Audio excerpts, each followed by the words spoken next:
Throughout the ages, architects and engineers have designed and built the great structures that have made our world and withstood the test of time. Hi, I'm Ed Asner. Welcome to Architects and Engineers. Let's look now at modern steel frame buildings. This is the Empire State Building, a marvel of modern architecture. It was built to last. Architects and engineers of today use computers to design and engineer buildings that will endure the forces of nature, such as earthquakes, fires, and hurricanes. This modern skyscraper was also built to last.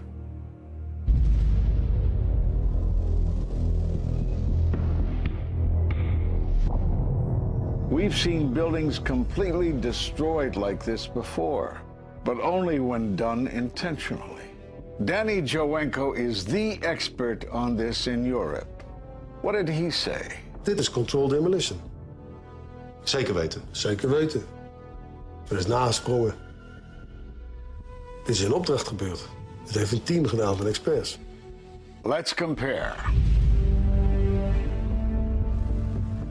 Explosives are used to demolish buildings like this in just seconds.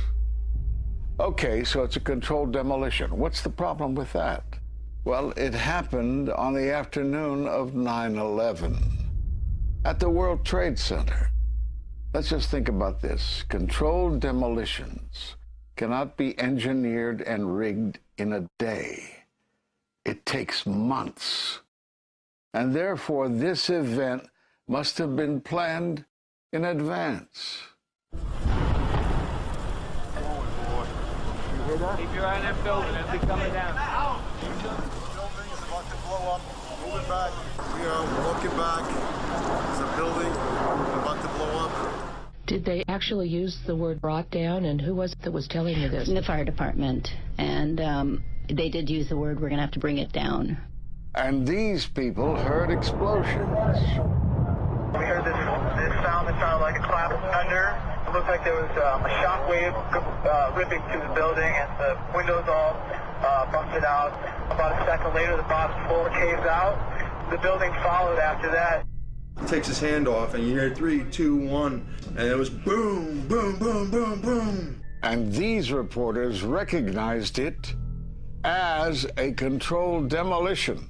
And I turned in time to see what looked like a skyscraper implosion. Looked like it had been done by a demolition crew. The whole thing just collapsing down on itself. For the third time today, it's reminiscent of those pictures we've all seen too much on television before, when a building was deliberately destroyed by well-placed dynamite to knock it down. It was almost as if it were a planned implosion. It just pancaked.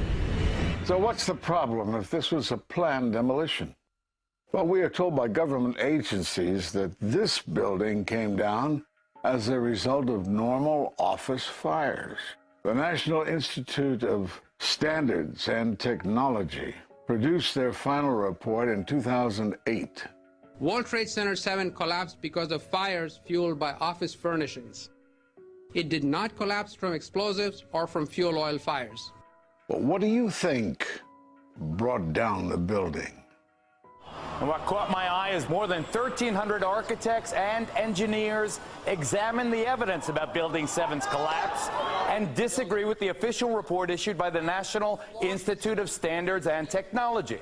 I certainly am much more open-minded about it than I was, and it is because of the involvement of the 9/11 families and all these engineers and architects.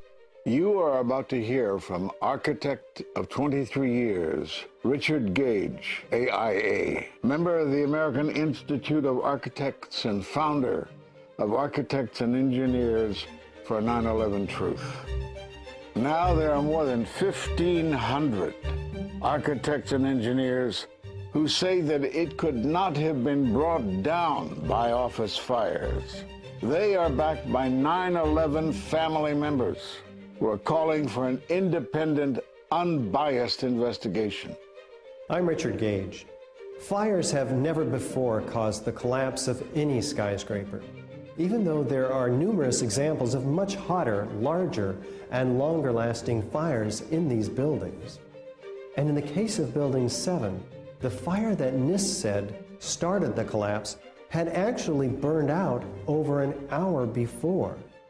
It could not have caused the collapse, as NIST claims.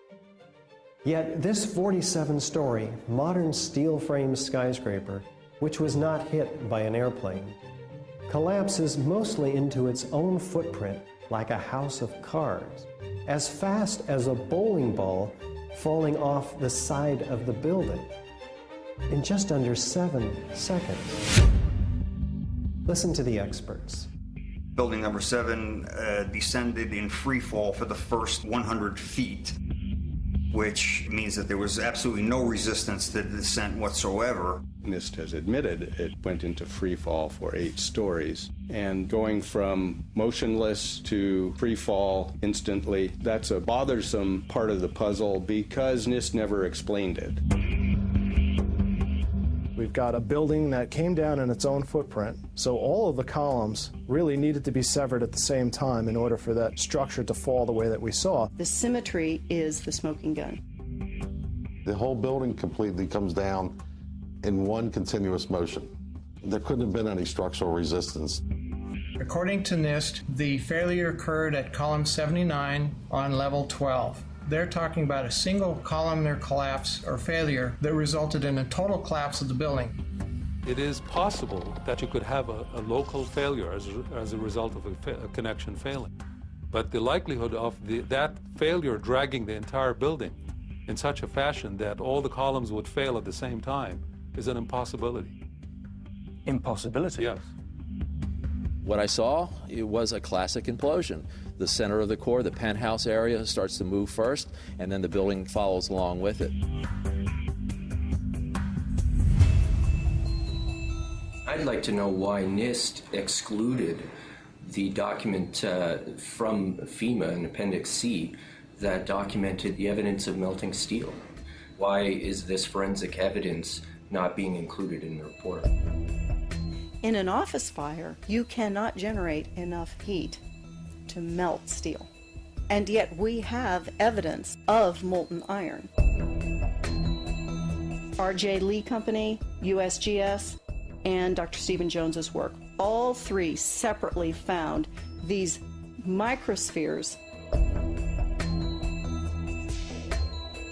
In the dust, we found what we characterize as unreacted thermitic material in the shape of some very tiny red-gray chips, which have different properties, and in the reaction they produce molten iron, which is the prime indication of a thermitic reaction. And such a reaction can be used to destroy steel structures.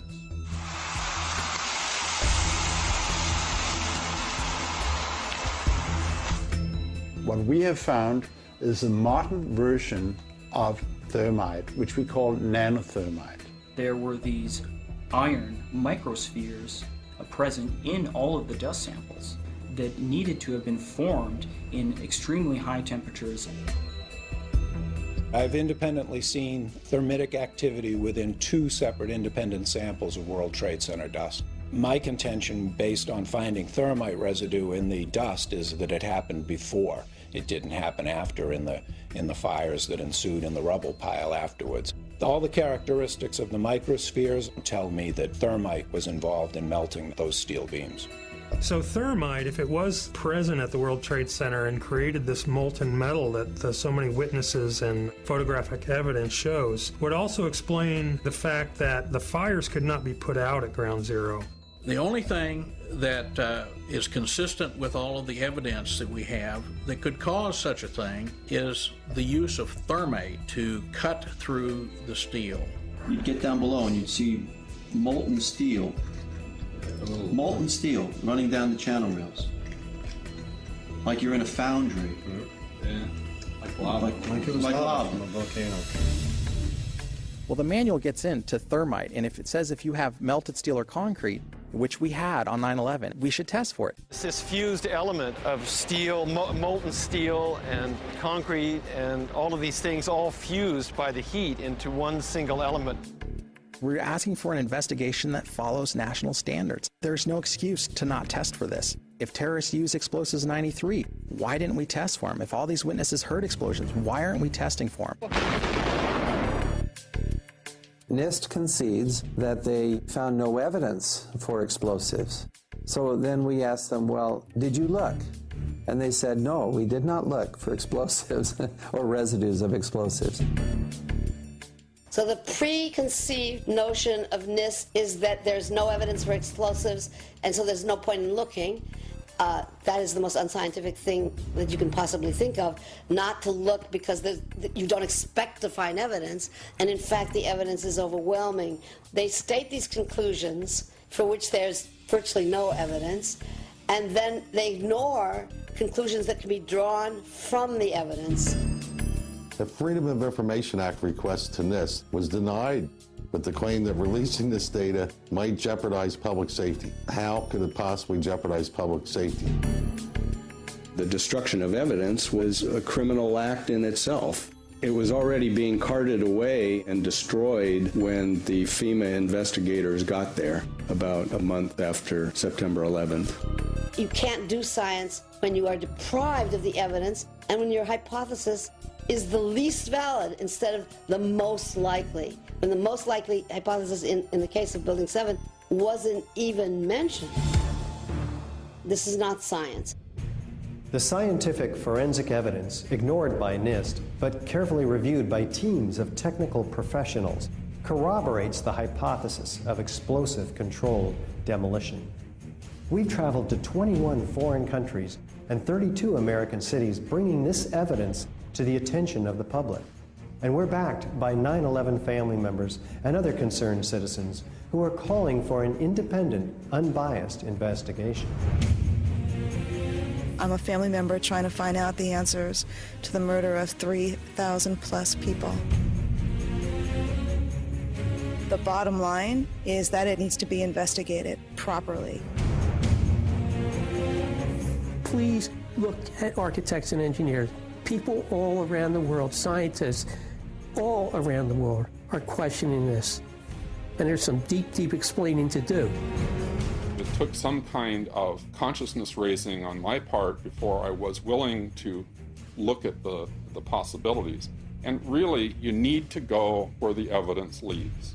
As an engineer, and I have 3 degrees in engineering, I signed that petition for architects and engineers for 9/11 Truth some time ago because the American people absolutely need the truth of 9/11. Look at the evidence. In fact, I'll say this very categorically. Any reasonable person who looks at the evidence that's been brought forward has got to come away with the feeling that something has to be done, a real investigation has to be put forward. We will never heal. This country will never, ever, ever forget that day. We have to demand a new investigation. I want justice here. The country owns this. We were all victims. You all should want answers. It's not just ours, not just mine. We all lost something that day. It's distressing for everyone to come to terms with this evidence, but we must pursue the truth wherever it leads. Look at the evidence and decide for yourself.